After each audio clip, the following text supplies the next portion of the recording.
할렐루야. 네, 우리 하나님 말씀 보겠습니다. 민수기 16장 41절에서 50절까지 말씀입니다. 민수기 16장 구약 224면에 있습니다.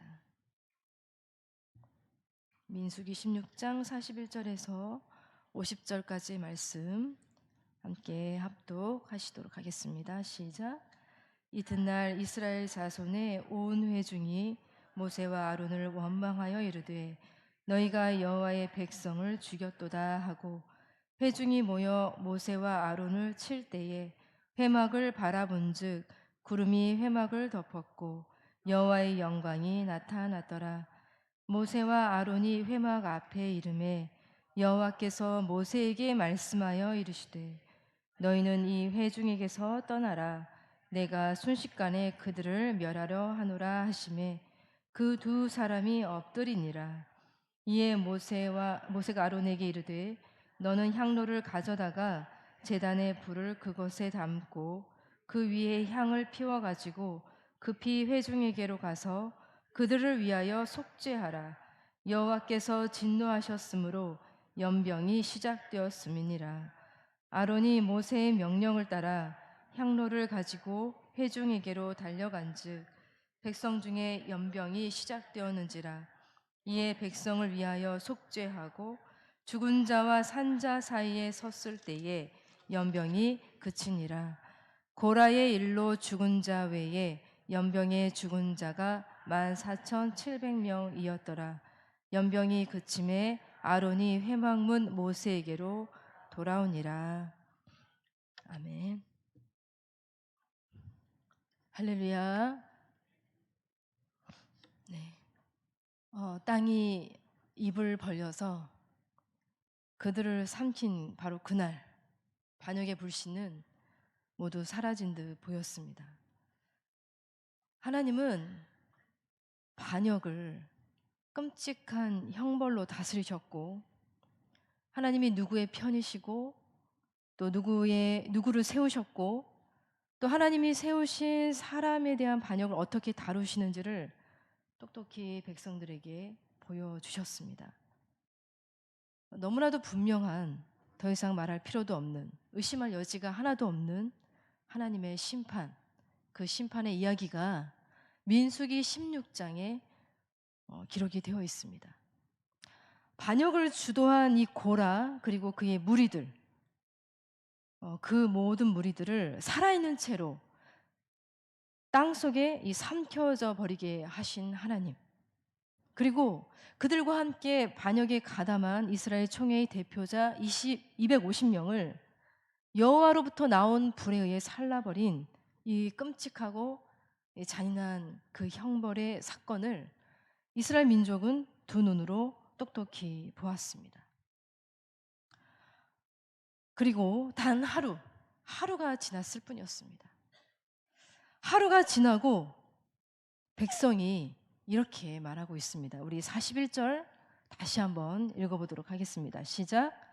이튿날 이스라엘 자손의 온 회중이 모세와 아론을 원망하여 이르되 너희가 여호와의 백성을 죽였도다.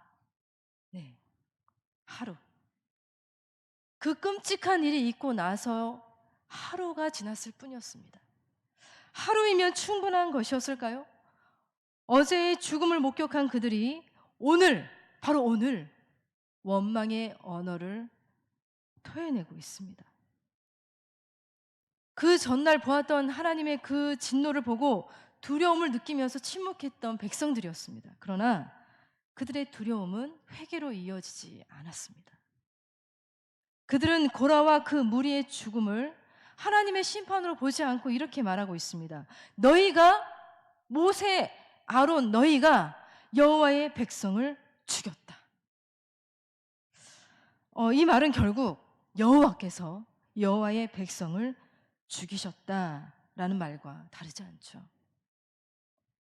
하나님의 손이 뻗쳐졌고 그 땅이 반역의 죄를 삼켜버렸지만 여전히 죄의 언어가 사람들 사이에 남아 있습니다. 반역이 사라진 줄 알았지만 그것이 아니었어요. 반역은 여전히 지독하게 살아남아 있었습니다. 여러분, 죄의 뿌리는 이렇게 아주 깊습니다. 그리고 그 안에서 불순종의 씨앗이 다시 자라납니다. 죄는 쉽게 죽지 않습니다. 그날 땅속에 묻힌 것은 고라의 무리였지만 그 무리의 생각과 반역의 언어는 여전히 이스라엘 진영 그 안을 배회하고 있었습니다. 여러분, 반역 그리고 배반, 그것은 언제나 은밀한 불씨로 시작되지 않습니까? 하나님에 대한 작은 의심, 그리고 영적인 지도자에 대한 비난과 비판, 자기 스스로를 높이려고 하는 이 감정이 결합이 되어서 늘 그럴듯한 말로 시작이 됩니다. 고라의 말도 그랬습니다. 16장 3절에 보시면 고라가 이렇게 말합니다. 그들이 모여서 모세와 아론을 거슬러 그들에게 이르되 너희가 분수에 지나도다. 회중이 다 각각 거룩하고 여호와께서도 그들 중에 계시거늘 너희가 어찌하여 여호와의 총회 위에 스스로 높이느냐.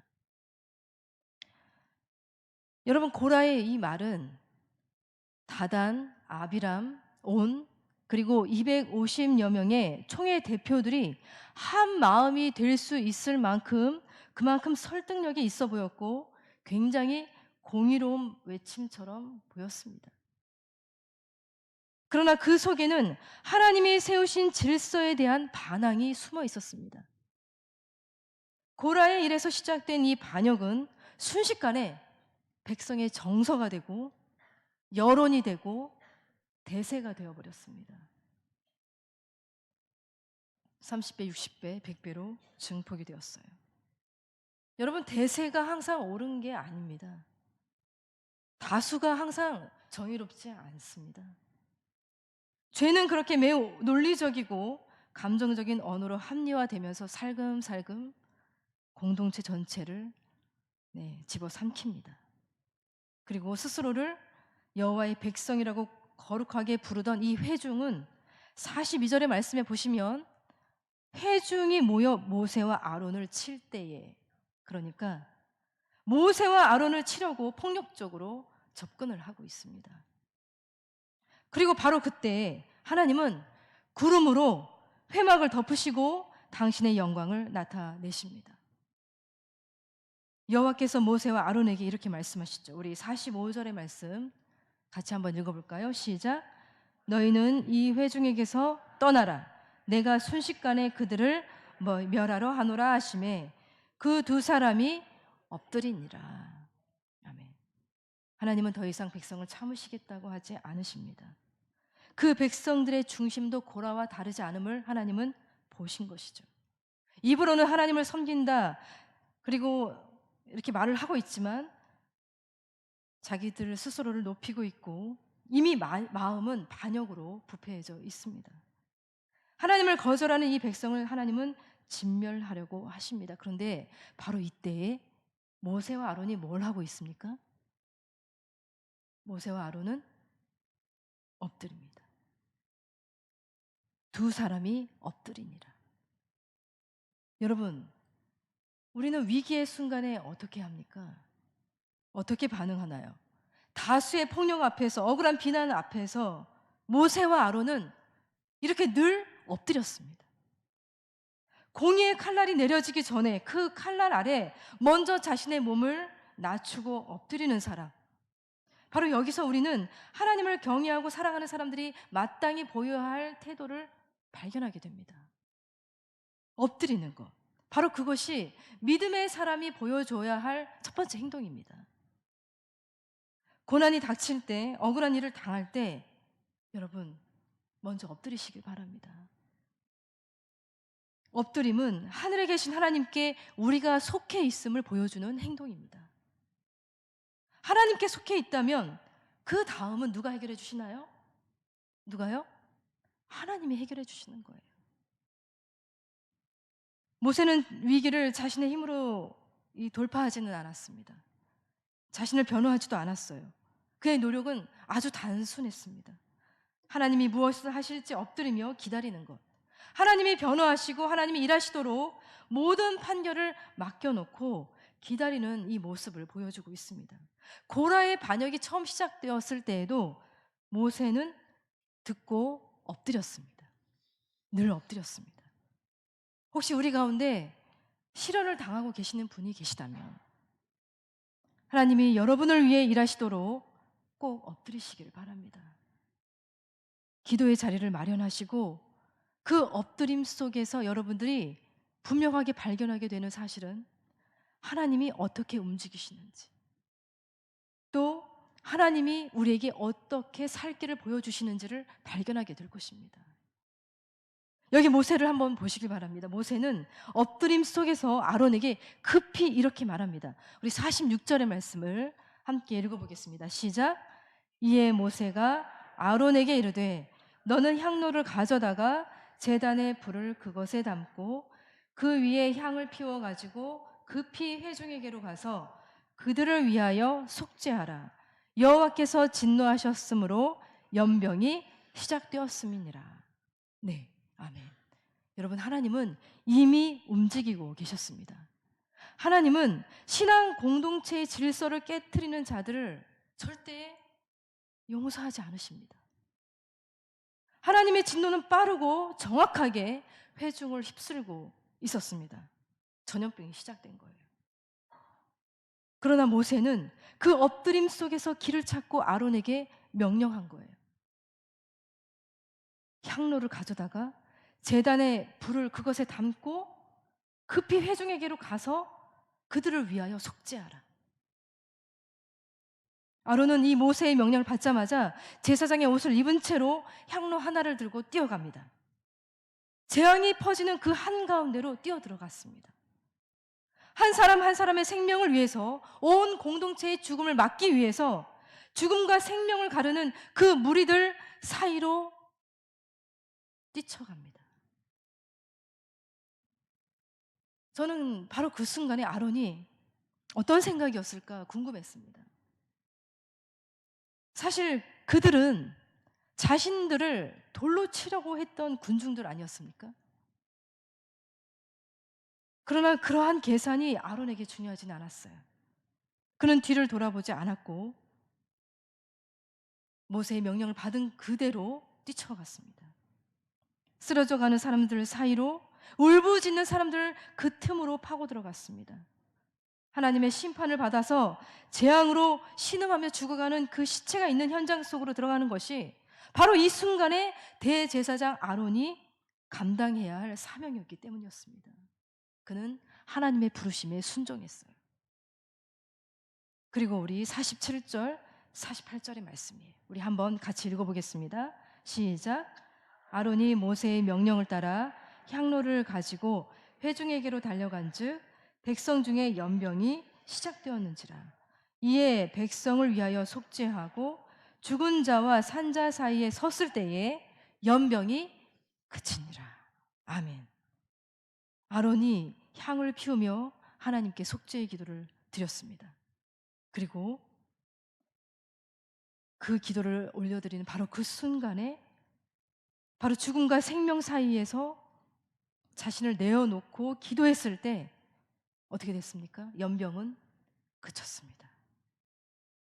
향로는 그의 무기였고 기도는 그의 호흡이었어요. 여러분, 여기에 바로 중보 기도가 있습니다. 여러분, 중보 기도는 바로 이런 거예요. 중보 기도는 멀찍이 떨어져서 조용히 기도하는 것이 중보 기도가 아니라, 중보 기도란 재앙의 현장으로 뛰어 들어가는 것이 중보 기도입니다. 죽음과 생명 사이에 자신을 내어놓는 기도가 바로 중보 기도예요. 너무나도 중요한 일을 우리는 하고 있습니다. 아론이 향을 피운 지점에서 전염병이 멈추었어요. 그런데 여러분, 우리가 여기서 분명히 알아야 할 사실이 있습니다. 무엇이 재앙을 멈췄습니까? 모세의 기지입니까? 아론의 그 용기 때문이었습니까? 아닙니다. 하나님 때문에 재앙이 멈추어진 거예요. 여러분, 재앙을 내리시는 분도 하나님이시지만 재앙을 멈추시는 분도 누구십니까? 우리 하나님이세요. 하나님이세요. 하나님이 아론의 그 행위를 보시고 그 향을 받으셨기 때문에 멈추신 거예요. 우리 하나님은 우리의 기도를 들으시고 우리의 기도의 행위를 보시고 죽음을 멈추실 것입니다. 그래서 주인공은 우리가 아니라, 아론이 아니라 하나님이신 거예요. 여러분, 이것이 바로 하나님이 공동체를 다루시는 방식이에요. 여러분, 죄에는 반드시 심판이 따라옵니다. 하나님의 공동체가 부패할 때 하나님은 그것을 그냥 넘겨보지 않으십니다. 엄격하게 다루십니다. 그러나 동시에 하나님은 그 공동체 가운데 엎드리는 사람, 눈물로 간구하는 사람, 중보하는 사람을 통해서 다시 회복을 꿈꾸시는 하나님이세요. 바로 여기 이 자리에 기도하시는 여러분을 통해서 하나님은 공동체를 세우시는 하나님이시라는 거예요. 생명을 살린 것은 아론이 아니라 하나님이셨습니다. 하나님이 주인공이세요. 오늘 우리의 시대에도 마찬가지라는 생각이 듭니다. 여전히 죄가 합리화되고 있고 반역이 정의인 것처럼 보이고 하나님의 권위는 인간의 언어로 재단되고 있습니다. 교회 안에서 거룩이 흔들리고 있어요. 하나님의 백성이라는 이름을 가진 사람들이 하나님 앞에 엎드리기보다는 원망과 서로에 대한 미움, 그리고 하나님에 대한 이 경멸과 증오에 빠져 있습니다. 이 시대 속에서 교회는 세상이 걱정할 만큼 부패해 있고 반역의 공동체로 낙인 찍혀 있습니다. 우리는 이 현실을 어떻게 직면해야 될까요? 바로 중보 기도로 나아가야 합니다. 회개하지 않는 이 세대를 대신해서 하나님 앞에 무릎을 꿇어야 됩니다. 죄의 물결을 가로막고 서서 기도해야 합니다. 향로 하나를 들고 재앙의 한복판으로 달려가야 합니다. 그러한 한 사람 한 사람을 하나님은 찾고 계십니다. 그러한 기질을 발휘하고 발빠르게 움직일 수 있는 하나님의 사람, 바로 여러분이 되시기를 축복합니다. 그런데 우리 문제가 있어요. 우리는 이 중보의 기도를 굉장히 힘들어한다는 거예요. 기도의 그 여러 가지 많은 목록 가운데 우리의 요청 사항들만 가득하고 정말 공동체를 위한, 하나님의 나라를 위한 그 눈물의 기도는 말라가고 있습니다. 예배는 있지만 간구가 없어요. 모임은 있지만 생명을 향한 이 절박함은 너무나도 부족합니다. 여러분, 우리는 얼마나 중보를 하고 있습니까? 우리 자녀를 위해서, 우리 교회를 위해서, 이 나라와 민족을 위해서 얼마나 향로를 들고 달려가고 있습니까? 만약에 아론이 멈췄다면, 백성들 사이로 향로를 들고 뛰어들어가지 않았다면, 그들을 위한 속죄 기도를 하지 않았다면 어떻게 되었을까요? 이스라엘 민족은 다 전멸했을 것입니다. 그런 면에서 오늘 우리의 기도 테마는 누군가의 생명을 빼앗고 있는 것과 마찬가지예요. 기도하지 않은 교회는 무너지는 성벽과도 같습니다. 기도하지 않는 성도는 죽음과 생명 사이에 아무런 역할도 하지 못하는 그림자일 뿐이에요. 다시 향로가 필요한 겁니다. 그 향을 피워야 돼요. 다시 재앙의 한복판으로 달려가는 그러한 하나님의 심장을 가지고 있는, 예수 그리스도의 심장을 가지고 있는 기도자가 너무나도 필요합니다. 우리 예수님도 그렇지 않으셨습니까? 그분은 제사장이고 우리의 죄를 속죄하시는 중보 기도자, 완전한 중보 기도자이시죠. 말씀에 이런 말씀이 있습니다. 히브리서 7장 25절의 말씀. 그러므로 자기를 힘입어 하나님께 나아가는 자들을 온전히 구원하실 수 있으니 이는 그가 항상 살아계셔서 그들을 위하여 간구하심이라. 여러분, 십자가는 단지 형벌의 도구가 아니라 온 인류를 위한 향로였어요. 그 위에서 예수님은 기도를 하셨습니다. 아버지, 저들을 사하여 주옵소서. 자기들이 하는 것을 알지 못함이니이다. 그 기도가 있었기 때문에 우리가 이렇게 살아있는 것이죠. 그 십자가가 있었기 때문에 우리가 구원을 얻었습니다. 이제 그분의 뒤를 따르는 우리 모두가 되었으면 좋겠습니다. 죽음과 생명 사이에 서는 것은 선택이 아니라 부르심이에요. 부르심. 우리의 기도는 단지 영적인 습관이 아니라 한 사람의 생명을 건져내는 하나님의 도구라는 사실을 여러분 기억하시기 바랍니다. 그러니 향로를 들어야 돼요. 기도하지 않으면 여러분 죽습니다. 기도하지 않으면 우리가 사랑하는 사람들 무너집니다. 여러분 기도하지 않으면 61년 된 이 구산교회도 무너질 수 있습니다. 기도해야 합니다. 기도하지 않으면 이 나라와 민족도 살아날 길이 보이지 않습니다. 기도는 우리의 이르기 전에 하나님의 뜻이에요. 부르심이에요. 오늘 이 중보기도의 시간 누구를 위하여 무릎을 꿇고 우시려고 하십니까? 우리가 지금 이 시간에 죽음과 생명 그 사이에 뛰어들어가서 살려내는 기도자 여러분 모두가 되시기를 축복합니다.